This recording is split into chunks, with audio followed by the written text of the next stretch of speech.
waar in ons groen eikenhout nachtegaaltje zingt over het malse.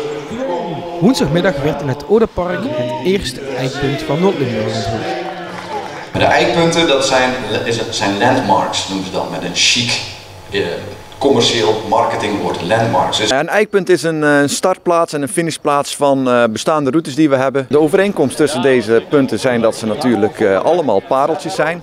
Maar je kunt ze los van elkaar wel bezoeken. Het is niet per se zo dat ze in een route aan elkaar vastzitten. Het zijn natuurlijk allemaal top locaties in onze regio.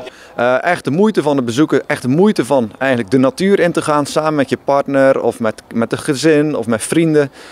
Dus het is gewoon prachtig om daarheen te gaan en natuurlijk ook te combineren met een lekkere lunch.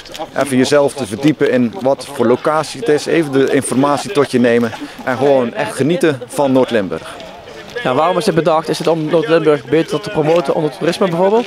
Nou, het is eigenlijk al een langer idee wat we al een paar jaar hebben. Samen met de sector zitten we er al over na te denken, met de toeristische sector. En we zien zeker vanuit gemeentekant, na corona zien we echt wel een grote toename van dagtoeristen en ook verblijfstoeristen. En we willen eigenlijk deze mensen een wat meer kwaliteitsaanbod aanbieden. En daar is het idee verder uit doorontwikkeld. En voor ons als gemeente is het daarbij ook belangrijk om de en de verkeersstroom wat beter in de hand te hebben. Om op met name de drukke dagen daar iets meer grip op te krijgen dan we iets meer kunnen spreiden. In totaal zijn we misschien wel al 3 of 4 jaar hiermee bezig.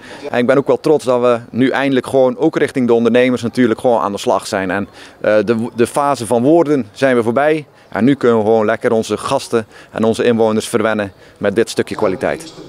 Ja, wat is vaak onderschat, want Noord-Limburg heeft natuurlijk meer te bieden dan mensen vaak denken. Ja, nou ja, wij hebben nu al 11 locaties, 11 eikpunten en wij gaan zo meteen dus de eerste onthullen. Maar we zijn eigenlijk ook al bezig om de volgende 10 te vinden en erbij te trekken.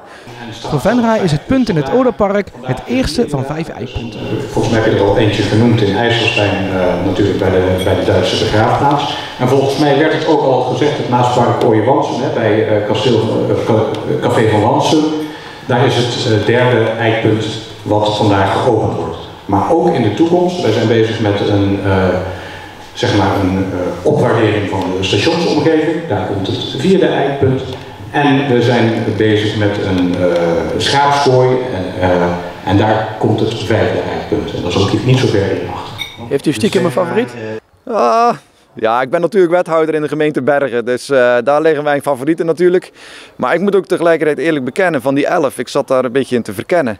Ja, daar zitten heel veel locaties tussen waar ik denk van, hé, daar kan ik met mijn gezin echt wel eens een keer heen gaan om te beleven. Ik las iets over een bospaden in het Heldense Bos bijvoorbeeld. Dat is echt wel weer zo'n locatie dat ik denk, hé, daar heb ik nog nooit van gehoord. Die wil ik zien.